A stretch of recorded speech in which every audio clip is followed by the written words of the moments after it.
Computer দিকে তাকায় তাকিয়ে সাইড থেকে আমার পাসপোর্টটা খুঁজতেছে, পাসপোর্ট নিয়ে একটা স্ক্যান করলো, স্ক্যান করে সাইডে রেখে ওকে অ্যাপ্রুভড ইউর ভিসা, জাস্ট একটু কি বলছে অ্যাপ্রুভড ইউর ভিসা, ভিসা বলি নেক্সট, মানে সাথে সাথেই ভাগাই দিবে এমন অবস্থা।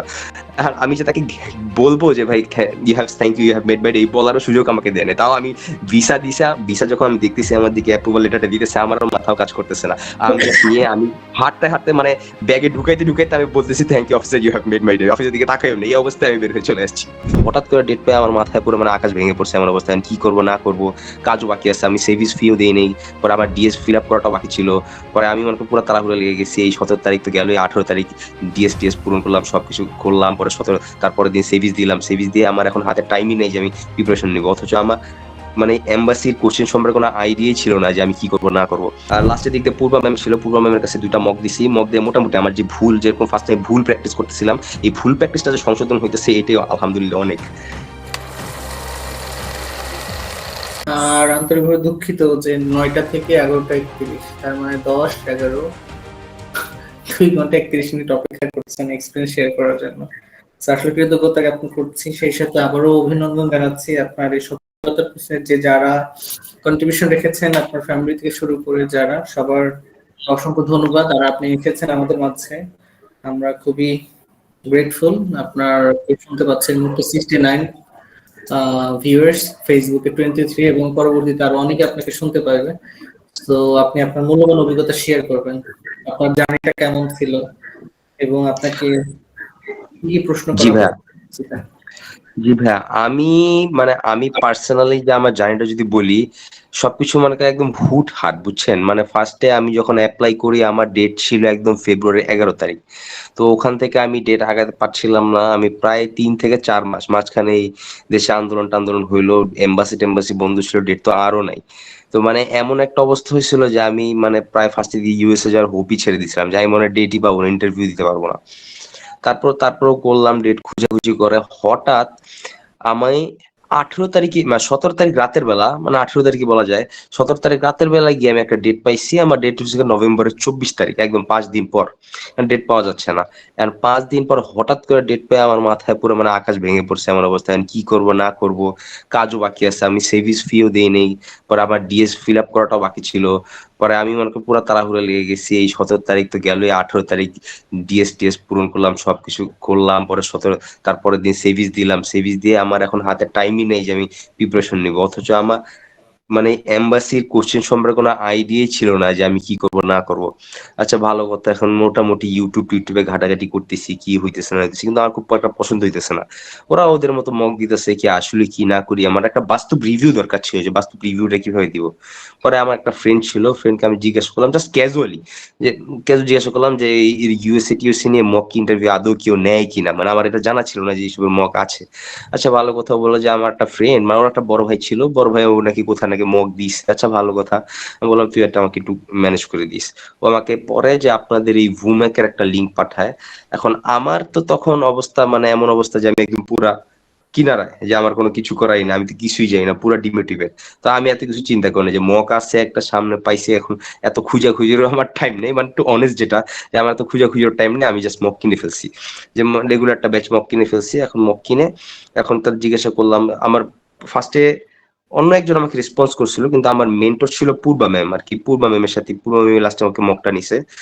লাস্টে যখন প্রথম আমি মকটা কিনছি 21 তারিখ, হ্যাঁ 21 তারিখ, 21 তারিখ নয়, মকটা কিনছি 19 তারিখ। 19 তারিখ কেনার পর এখন আমি ফার্স্টে 19 তারিখ রাত 9টা বাজে, তো আপনাদের লিঙ্ক শুরু হয় 9টা বাজে, যখন ঢুকলাম, ঢুকে এক একজন মক দিচ্ছে, ই করতেছে, হ্যান্ড রেস করতেছে। ফার্স্টে তো আমি কিছুই বুঝতেছি না যে কি চলতেছে আসলে এখানে, বা আমার মক কখন আসবে। আচ্ছা ভালো কথা, পরে বুঝলাম যে এখানে মানে ফার্স্টে কিছু বুঝি নাই, পরে গিয়ে বুঝলাম যে আসে নাকি হ্যান্ড রেস করতে হয়, যে আগে হ্যান্ড রেস করবে তাকে নাকি আগে মক দিতে হবে। আচ্ছা ভালো কথা, আমি তো কিছুই করিনি, শুনতেছি তাদের মক শুনতেছি। বিশ্বাস করেন ভাইয়া, এই গুলো শুনে এমন ডিমোটিভেট হইছি, মানে কি বলবো, আমরা ডিমোটিভেট এর জন্য হইছি যে আমার কোনো অ্যান্সারই সাজানো নাই, বুঝছেন। আর ওদের মক গুলা এত অ্যাডভান্স ছিল যে মানে একজন এইভাবে ভাবে মক দিয়েছে, ওভাবে মক দিয়েছে, তারপরও মেন্টররা আবার রিজেকশনও করতেছে। আমি এটা শুনে আমি পুরো শেষ, যে আমি তো এগুলো নর্মালি পারতেছি না, ওরা এত ভালো ভালো মক দিয়ে রিজেকশন করতেছেন, কি করতেছে না করতেছে। আমি মনে করি আধা ঘন্টার মতো ছিলাম এখানে ডিমোটিভেশনের যন্ত্রণা রাখতে না পারে আমি মুখ থেকে বের হয়ে গেছি। মুখ থেকে বের হয়ে আচ্ছা ঠিক আছে ভালো কথা। পরের দিন আবার নরমাল কি করব না করব সিবিস-টিবিস নিয়ে গেল। এখন পরের দিন রাতের বেলা ৯ টার সময় আবার গেলাম। আবার যখন মক দিলাম, মক দিয়ে তখন আবারও শুনতেছি মানে শুনতেছি একজন এই মক দিতেছে। তখন আমি হ্যান্ড রাইজ করার চেষ্টা করছিলাম কিন্তু আমি ফার্স্ট এ লিখতে পাই নাই। একটু পরে সিরিয়াল আসছিল। তো ১ম এ প্রায় ঘন্টা খানেক মনে করেন মক শুনতেছি একেকজন মানে একেকজনের মক খুব মনোযোগ দিয়ে শুনতেছি যে কি কোয়েশ্চেন করতেছে, কি না করতেছে। শুনে আমি আবারও ডিমোটিভেট হইতেছি। মানে আমার কিছুই অ্যানসার নেই। সাজানো নাই। আচ্ছা ভালো কথা। পরের দিক দিয়ে আমি মক থেকে বের হয়ে গেছিলাম। বের হয়ে ০.৫ ঘন্টা পর আবার জয়েন করছি। জয়েন করার পর তখন আমি মকটাকে আরেকটু মানে একটু ডিপ ভাবে শোনার চেষ্টা করলাম, বুঝার চেষ্টা করলাম। তখন দেখলাম যে মানে একেকজনের কোয়েশ্চেনও একেক রকম। আর একেকজন মানে একেকভাবে অ্যান্সার গুলা দিতেছে। মানে তার নিজের মতো করে অ্যান্সার দিতেছে। ওর প্রোফাইলে একটা ওর ট্রাভেল হিস্টোরি আছে, আরেকজনের নাই। ওর ফাদার এটা করে, ওর এটা সমস্যা আছে। ও এটা বলতেছে। মানে একেকজন একেকভাবে করতেছে। তারপর আমি চিন্তা করলাম যে এগুলো আসলে আমার রিলেটেড না। তো আমি এগুলো সব বাদ দিয়ে আমি একটা নিজের মতো করে সাজাই। আচ্ছা ঠিক আছে ভালো কথা। তখন আর আছে ২ দিন। আমার কাছে ২ দিন কি ৩ দিন টাইম আছে। ফার্স্ট এর দিন আমি নিজের মতো করে আমি ক্যাজুয়াল যে কোশ্চেন গুলো আছে মানে আপনাদের মুখ থেকে দেখছি যে কি কোশ্চেন গুলো আপনারা করেন। কোশ্চেন তো সাধারণত কমনই থাকে। তো কোশ্চেন গুলো লিখছি, লিখে নিজের মতো করে কোনো মতো একটা সাজাইছি। সাজায় আমি এখন কোশ্চেন গুলো বলার ট্রাই করতেছি। নিজে ট্রাই করতেছি যে অ্যান্সার সাজাইতেছি ভালো কথা। যে আমার অন্য কোনো মক দেখে লাভ নেই। আমি ডিমোটিভেট হইতেছি। নিজে ট্রাই করতেছি। ট্রাই করে এখন মোটামুটি আমি একটা অ্যান্সার সাজাইছি খুবই ক্যাজুয়াল। কারণ অ্যান্সার গুলো আমি যখন বাসায় নিজে প্র্যাকটিস করার টাইম কমলাম মানে আমি তো সাজাইছি রাতের বেলা। আবার আমাকে মক দিয়ে নিজেকে জাস্টিফাই করতে হলো রাত ৯টা পর্যন্ত ওয়েট করতে হবে। এর পর্যন্ত বলতে পারবো না। তো ওই পর্যন্ত আমি সারাদিন বসে মোটামুটি প্র্যাকটিস করতেছি ভালো কথা এই করতেছি ওই করতেছি করার পর রাতের বেলা যখন আসছি একবার আসার পর এখন মক দিছি কিন্তু বিষয় কি আমি সারাদিন প্র্যাকটিস করছি ভালো কথা কিন্তু মক দিয়ে যাওয়ার সময় মানে আমি ফার্স্টে ২ লাইন কি ৩ লাইন বলছিলাম। আমাকে জিজ্ঞাসা করছে ওয়াই ইউএসএ ২ লাইন কি ৩ লাইন বলছিলাম। মাঝখানে ঠাস করে আমি একটা কোশ্চেনে আটকায় গেছিলাম। মানে কোশ্চেন বলতে কি আমার কোশ্চেন করছে ১ লাইন পর ২ লাইন বলার পর আমি ৩য় লাইনটা বলতেই পারি নাই যে কি হইলো না হইলো। পরে আমি স্যারকে মনে করে একটা ম্যাম ছিল। ম্যামকে আমি জিজ্ঞাসা করছি আমি কি এটা আবার কোশ্চেন করতে পারি, বলতে পারি? তখন ম্যাম বলছে না সম্ভবই না। তোমাকে তো রিয়েল এক্সামের এই টাইমটা দিবে না তোমাকে যে তুমি এটা কোশ্চেন করতে পারবে। একদম জেনুইন মক যেটা সেটাই তোমাকে মানতে হবে। আচ্ছা ঠিক আছে ভালো কথা ওই দিনে গেল। যার পর তারপর আমি মোটামুটি মক শুনতেছি। মক শোনার তখন একটা মোটামুটি ধারণা হইছে যে একেকজন একেকভাবে করতেছে। তারপর ওদের কে কিভাবে মক দিতেছে সবার থেকে ১ লাইন ২ লাইন ৩ লাইন করে কপি করে আমি নিজের মতো করে মক সাজাইছি। তারপর আসলো ওই যে স্পেশাল মক নাকি নেয়। নেয় আমার পূর্বা ম্যাম বলল যে যাদের ইন্টারভিউ ৩ দিন আগে থেকে নাকি শুরু হয়। তো ওখান থেকে পূর্বা ম্যাম আমাকে বলল যে আচ্ছা ঠিক আছে আমি রাতে ৯টা বেজে অনেক ওয়েট করা লাগে। যে মানে ওয়েট করার টাইমটাও মনে হয় যে আমার কাছে টাইম ওয়েস্ট মনে হতেছিল যে ৯টা থেকে আমি জয়েন করলাম ১১টা পর্যন্ত বসে আছি। এই ২ ঘন্টা তো আমি প্র্যাকটিস করতে পারি। তো ওইজন্য আমি আর জয়েন করিনি। পূর্বা ম্যামকে নক করছি। পূর্বা ম্যাম বলছে যে আচ্ছা ঠিক আছে তুমি রাত অমুক টাইমে আসো তোমার আমি মক নিব। আচ্ছা ভালো কথা। আমি আর নরমাল মিটিং জয়েন করি নাই। আমি আমার মতো প্র্যাকটিস করছি। রাতের বেলা পূর্বা ম্যামের কাছে যখন মক দিতে গেছি পূর্বা ম্যাম মানে আমি সাজাইছি নিজের মতো কিন্তু পূর্বা ম্যাম মোটামুটি আমার অ্যান্সারটাকে পছন্দ করছে যে মানে পছন্দ করছে কিন্তু মাঝখান দিয়া একটা কোশ্চেন ছিল যে what do you know about your course এটা আমি একটু ভুল বলছিলাম তখন উনি আমাকে একটু সাজাই দিয়েছিল গোটা কোর্সটা তারপর আমি পুরো আমি মোটামুটি যা বললো আইডিয়া বললো মনে হয় আমাকে একটা আইডিয়া দিচ্ছে যে এটা বলতে পারো তুমি চাইলে আমি ওটা প্র্যাকটিস করছি প্র্যাকটিস করে মোটামুটি ভালোই প্র্যাকটিস করছি প্র্যাকটিস করার পরে পরের দিন হচ্ছে কি আমার লাস্ট দিন এর পরের দিন আমার ইন্টারভিউ ওই দিন একটাই টাইম তখন সকালবেলা একটা পুরো ম্যামের কাছে মক দিছি পুরো ম্যাম মোটামুটি ভালোই রিভিউ দিচ্ছে তখন পুরো ম্যামের কাছে রিকোয়েস্ট করছি যে ম্যাম আমার তো কালকে ইন্টারভিউ আমি তো ডেট পাইছি ৫ দিন আগে তার ভিতরে প্রিপারেশন নেওয়ার টাইম ছিলই আমার ৩ দিন মাত্র আচ্ছা ভালো কথা আমি তো কিছুই জানি না কিন্তু আমি তো কিছু জানি না এই যে আমি একটা মাত্র ২টা মতো মগ দিচ্ছি আপনি কি আমার আরেকটা মগ দিতে পারবেন তখন পুরো আমি বলছি আচ্ছা ঠিক আছে ভাই আপনি রাতের বেলা আসেন রাতের বেলা আমাকে আপনার আরেকটা মগ দিব না তো রাতের বেলা আবার যখন একটা মগ দিলাম তখন পূর্ব ম্যাম ভালো একটা রিভিউ দিছিল আমাকে বলছে তোমার গ্রিটিংস খুব ভালো মোটামুটি আলহামদুলিল্লাহ মানে আমি যা বলবো যে এই যে প্র্যাকটিস মানে এই যে বিষয়টা যারা ইন্টারভিউ দিতে যায় সবাই একটা নার্ভাসনেস কাজ করে নার্ভাসনেস কাজ করাটাই স্বাভাবিক যেহেতু ওখানে কেউ আগে ফেস করবে বা একটা ভয় কাজ করে কিন্তু আমার অপিনিয়নে দেখেন ভিসা হবে কি হবে না এটা তো আলটিমেটলি আমাদের হাতে নাই তাই না ভিসা তো ভিসা অফিসারের হাতে ভিসা অফিসার হাতে না মূলত আমাদের রিজিক ওখানে যাইতে হবে আল্লাহ দিতে হবে ডিসিশন তো উপর থেকে আসবে উনি তো ডিসিশন দিবে না তো আমি আমার নার্ভাসনেসটাকে এভাবে ওভারকাম করছি যে ভাই ভিসা দিবে কি দিবে না এটা তো আমার হাতে আলটিমেটলি নাই তাই না যে আমি চাইলেও তো নিতে পারবো না সো আমি যেটা করতে পারবো আমার ইন্টারভিউটাকে একটা কোয়ালিটি দিতে পারবো সো আমি জাস্ট আমার ইন্টারভিউর উপরে কোয়ালিটি দিছি ভাই আমি এমন মাইন্ডসেট রাখছি যে আমি ইন্টারভিউ দিতে যাচ্ছি ভাই যা হবার হবে রিজেক্ট খাইছি অ্যাপ্রুভ হইলে হইছি, এটা তো আমার হাতে নাই, আমার হাতে ইন্টারভিউ, আমি আমার বেস্ট ইন্টারভিউটা দিয়ে আসবো, হইলে হইছে নাইলে নেই, দ্যাটস ইট। তো এই চিন্তা করে আমি আমার নার্ভাসনেসটাকে মোটামুটি ওভারকাম করতে পারছি। আল্লাহ তাআলা আমাকে ভালো হেল্প করছে আলহামদুলিল্লাহ। ওভারকাম করে যখন ইন্টারভিউ দিতে গেছি, ইন্টারভিউ যাওয়ার সময় আমার ইন্টারভিউ টাইমে যখন ভিতরে ঢুকছি মাত্র আমি শুনতাম যে 10টা 11 12টা নাকি কাউন্টার থাকে, সব কাউন্টার 20 অফিসার থাকে, ওরা শুনছি আবার টোকেনও নাকি দেয়, টোকেন দেখে দেখে কাউন্টারে যেতে হয়, এরকম কিছু না। ভিতরে যে আমি জাস্ট 2টা কাউন্টার ওপেন পাইছিলাম, 10 নম্বর কাউন্টার আর 11 নম্বর কাউন্টার, এই 2টাই কাউন্টার ওপেন জাস্ট। আচ্ছা ভালো কথা, 2টা কাউন্টার, এবারে 10 নম্বর কাউন্টারের ভিসা একটু মোটামুটি ভালো ছিল। মোটামুটি ভালো বলতে আমি 50-50 বলবো, এটাই ভালো বলা যেতে পারে। আর 11 নাম্বার কাউন্টারটাকে আমি 3/7 দিব, এরকম ভিসা দিচ্ছিল। তারপর আমি এখন চেষ্টা করছিলাম যে ওই 10 নাম্বার কাউন্টারে যাইতে, কিন্তু সম্ভব পারি নাই, আমার ওই সিরিয়াল 11 নাম্বার কাউন্টারেই পড়ছে। আচ্ছা ভালো কথা, যখন পড়ছে এখন আমি তো যখন ফার্স্টে গেলাম, যে আমাকে ডাকছে যে আচ্ছা ভাই আপনি আসেন, আমি অনেকক্ষণ ধরে সিরিয়ালে বসে আছি, ডাকলো যে ভাই আসেন আপনি এটা কাউন্টারে দাঁড়ান, এটা আপনার কাউন্টার। আমি ফার্স্টে মানে চাইছিলাম 10 নাম্বার কাউন্টার, বুঝছেন, আমি যে হাঁটতে গিয়ে আমি ফার্স্টে 10 নাম্বার কাউন্টারে দাঁড়ায় গেছিলাম, ভাবছি বেঁচে পারো। পর হঠাৎ করে সাইড থেকে স্টাফ ডাক দিছে যে না ভাই এদিকে আসেন, আপনার কাউন্টার এটা না, আপনি এখানে আসেন।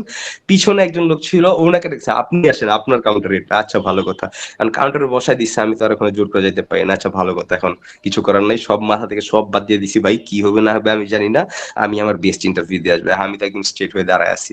আচ্ছা ভালো কথা, সামনে দেখলাম আবার একটু কনফিডেন্স আমার বাড়ছিল, কারণ আমার সামনে যে দুজন দাঁড়ায় ছিল ওই দুজনের ভিসা হয়েছিল আল্লাহর রহমতে।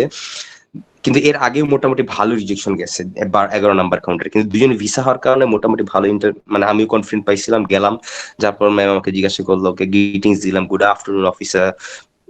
উনি আমার গ্রিটিংস এ কোনো রিপ্লাই দিল না, উনি জাস্ট বললো pass me your I-20 passport. Okay ভালো কথা, I-20 দিলাম, পাসপোর্ট দিলাম।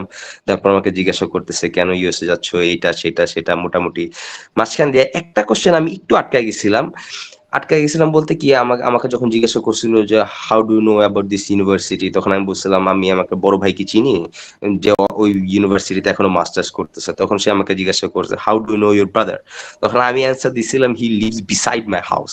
সাথে সাথে অফিসার মানে চোখটা একটু ভ্রু কুচকায় ফেলছে, তখন আবার সাথে officer sorry he use to leaves beside my house. ও আচ্ছা, সাথে সাথে অফিসারের মুড ভালো হয়ে গেছে। ভালো হয়ে যাওয়ার পর মোটামুটি কোশ্চেন করছে, ফাদার অকুপেশন জিজ্ঞাসা করার পর হঠাৎ করে দেখলাম সে কি টাইপ করতেছে, জাস্ট কম্পিউটার দিকে তাকায়। টাইপ করে দেখে সাথে সাথে আমাকে I-20টা দিল। ফার্স্টে I-20টা দিলে সে কম্পিউটার দিকে তাকায় তাকিয়ে সাইড থেকে আমার পাসপোর্টটা খুঁজতেছে, পাসপোর্ট নিয়ে একটা স্ক্যান করলো, স্ক্যান করে সাইডে রেখে ওকে অ্যাপ্রুভড ইউর ভিসা, জাস্ট একটু কি বলছে অ্যাপ্রুভড ইউর ভিসা, ভিসা বলি নেক্সট, মানে সাথে সাথেই ভাগাই দিবে এমন অবস্থা। আর আমি যে তাকে বলবো যে ভাই you have thank you you have made my day, এই বলারও সুযোগ আমাকে দেয় না। তাও আমি ভিসা যখন আমি দেখতেছি আমার দিকে অ্যাপ্রুভাল লেটারটা দিতেছে, আমার মাথাও কাজ করতেছে না। আমি জাস্ট নিয়ে আমি হাঁটতে মানে ব্যাগে ঢুকাইতে আমি বলতেছি thank you officer you have made my day, অফিসের দিকে তাকাইও নেই, এই অবস্থায় আমি বের হয়ে চলে আসছি। এখন আমি যতটুকু যা বুঝলাম যে ওখানে মানে অ্যান্সার করতে হবে, মানে অনেকে থাকে না যে মুখস্থ করে যায়, বলে যে মুখস্থ করে গেলে অফিসাররা বুঝে তাদের মাদার টাং, এরকম কিছু না। আমিও মোটামুটি বলতে গেলে অ্যান্সার মুখস্থই করে গেছি, কিন্তু মূলত আপনার যে ডেলিভারটা অনেক ন্যাচারাল হইতে হবে। আপনি মুখস্থ করেন না করেন, ওখানে আপনার কনফিডেন্ট থাকতে হবে এবং ন্যাচারালি কথা বলতে হবে। এমন এমন কিছু পাবলিকও আমি দেখছি যাদের কনফিডেন্ট একটু লো ছিল, কিন্তু তাদের কথার মধ্যে না একটা ন্যাচারালিটি ভাইব ছিল, ওরাও কিন্তু ভিসা নিয়ে আসছে। সো মানে এটা ভিসা অফিসাররা না টুকটাক বুঝে যে একটা ইন্টারভিউতে আসছে, আপনার সামান্য একটু নার্ভাস হয়, কিন্তু নার্ভাস হওয়াটা বিষয় না। বিষয়টা হচ্ছে কি, আপনার যদি কথা ন্যাচারালি হয়, ওরা আপনার কথার উপর একটা আস্থা রাখতে পারে, ভিসা হওয়ার চান্সেস বেড়ে যায়। আবার এমনও কিছু পাবলিক দেখছি, ওরা মনে করেন ইন্টারভিউতে আসছে, এমন কোশ্চেন জিজ্ঞাসা করছে, এমন ইংলিশ বলা শুরু করছে, এত এত ডিফিকাল্ট ভোকাবুলারি, এইগুলা ঠাস ঠাস করে বলতে আছে, ওগুলো সব রিজেক্ট করে দিচ্ছে। আর যেগুলো আমাকে একদম কথাই বলতে পারে না, কনফিডেন্স নেই, ওগুলো রিজেক্ট খাইছে। কিন্তু যেগুলো একটু মোটামুটি ম্যাচ কথার ভিতরে ন্যাচারাল ভাইব ছিল, এত কঠিন ভোকাবুলারি না, নর্মাল সে জিজ্ঞাসা করছে ওয়াই ইউএসএ, আপনি নর্মালি ওয়াই ইউএসএ অ্যান্সার দিচ্ছেন, এরকম টাইপের যারা ছিল ইন্টারভিউ, তাদের ভিসা আমি দেখছি মোটামুটি ভালো হয়েছে, মানে আমার এক্সপিরিয়েন্স থেকে যা বলতেছে। তারপর গেলাম মোটামুটি আলহামদুলিল্লাহ, ভিসা নিলাম। ভিসা নিয়ে যখন বাইরে আসলাম, ভিসা ফার্স্টে তো আমার ফিলিংসই কাজ করতেছিল না যখন ভিসা নিছি, যে আসলে কি ভিসা হয়েছে না স্বপ্নে দেখতেছি না কি করতেছি। আমি জোরে জোরে বাইরে হাঁটলাম, বাইরে বাবা ছিল, বাবাকে বললাম ভিসা অ্যাপ্রুভ হয়ে গেছে, সবাই তো খুশি মোটামুটি আলহামদুলিল্লাহ ভিসাটা হয়েছে। মূলত কথা হিসেবে আল্লাহর কাছে চাইতে হবে, আল্লাহর কাছে চাইলে আল্লাহ দেয়। কারণ ডিসিশন তো আমাদের হাতে নেই, ডিসিশন উপর থেকে আসে। কি উপর থেকে যদি অ্যাপ্রুভ হয়, রিহান, উপর থেকে অ্যাপ্রুভ হলে নিচে রিজেক্ট করার আর কি। সো যারা আপনাকে শুনতে পাচ্ছে 62, 61, সো তাদের উদ্দেশ্যে 30 সেকেন্ড যদি কিছু বলার থাকে। তাদের উদ্দেশ্যে বলবো যে আপনারা প্র্যাকটিস, অবশ্যই প্র্যাকটিস, র্যাপিড প্র্যাকটিস করতে হবে। আর প্র্যাকটিসটা করতে হবে ন্যাচারালিটি আনার জন্য, যে আমার কথার ভিতরে একটা ন্যাচারালিটি আছে। আমি বলবো অত ডিফিকাল্ট ভোকাবুলারির দরকার নাই, এত একদম একদম ক্যাজুয়াল হওয়া দরকার নাই। নর্মালি একটা ইন্টারভিউ যেভাবে দেয়, আপনি যদি কোশ্চেন মুখস্থও করে যান তাও আমার মতে কোনো প্রবলেম নাই, কিন্তু আপনি যখন কোশ্চেনটা ডেলিভার করবেন অবশ্যই ন্যাচারালি করবেন, ন্যাচারাল করবেন। এবং মাথার ভিতরে এই চিন্তাই কাউকে রাখা যাবে না যে ভাই আমার ভিসা হবে কি হবে না, কারণ আলটিমেটলি এটা আমার হাতে নাই, এটা আমি চাইলেও মেক চেঞ্জ করতে পারবো না। যেটা আমি করতে পারবো এটা হচ্ছে ইন্টারভিউ, একটা বেস্ট ইন্টারভিউর দিকে ফোকাস দিতে পারবো। জাস্ট আমাদের ইন্টারভিউর দিকে ফোকাস দেওয়া উচিত আমি মনে করি। ভিসা হচ্ছে কি হচ্ছে না, রেজাল্ট হচ্ছে কি কি পজিটিভ না negative, just throw out of it from mind, that's it. এটা আপনার নার্ভাসনেসকে জয় করবে। আর আরেকটা টিপস, অনেকে বলে যে আই কন্ট্যাক্ট রাখতে হয়। আমরা কিছু কিছু মানুষকে দেখছি আই কন্ট্যাক্ট করতে গেলে ওরা আরো বেশি নার্ভাস হয়ে যায়।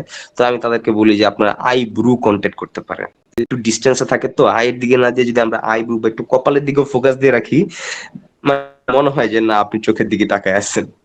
এটা আপনার নিজের নার্ভাসনেসটাকে একটুখানি দূর করতে সাহায্য করে। আর লাস্টের দিক দিয়ে পূর্বা ম্যাম ছিল, পূর্বা ম্যামের কাছে 2টা মক দিছি, মক দিয়ে মোটামুটি আমার যে ভুল, যেরকম ফার্স্ট টাইম ভুল প্র্যাকটিস করতেছিলাম, এই ভুল প্র্যাকটিসটা যে সংশোধন হইতেছে এটাও আলহামদুলিল্লাহ অনেক। কারণ আমি যেহেতু মক দেওয়ার তেমন একটা সুযোগ পাইনি, জাস্ট হাতে 2-3 দিন আমি মাত্র 3টা মক দেওয়ার সুযোগ পাইছি, কিন্তু 3টা মকই আলহামদুলিল্লাহ অনেক উপকার দিছে। ওকে, সো পূর্ব ম্যাম আপনার কিছু বলার আছে? Purva ma'am, Aishi ma'am, Megha ma'am, আপনারা তিনজন। Yes, sir. Again, congratulations. অনেকবার বলেছি আপনাকে এটা। তারপর হচ্ছে আমরা থ্যাংক খুবই ইউ আপু। প্রাউড ফিল করছি স্যার, কারণ আপনি কম সময়ের মধ্যে কিন্তু নিজেকে সেভাবে প্রিপেয়ার করতে পেরেছেন। সো আপনার জি জন্য আপু হচ্ছে থ্যাংক ইউ, অনেক আপনারা অনেক অনেক হেল্প করছে, আপনাদের শুভকামনা হেল্পটা থাকলো। কাজে দিছে। জি স্যার, আপনি অনেক চেষ্টা করেছেন। Okay, so thank Oishi you. Ma'am, Megha ma'am. জি স্যার, দিনান স্যার আপনাকে হচ্ছে কংগ্রেচুলেশন, এতটুকু সময়ের মধ্যে আমাদের ফিডব্যাক নিয়ে হচ্ছে এটাতে কাজ করতে পেরেছেন। তো আপনার জন্য অনেক দোয়া রইল sir. Megha ma'am. Thank you জি আপু। স্যার, কংগ্রেচুলেশন স্যার, আপনার আগামী দিনগুলো যেন অনেক সুন্দর হয় এই কামনাটি করি। আমি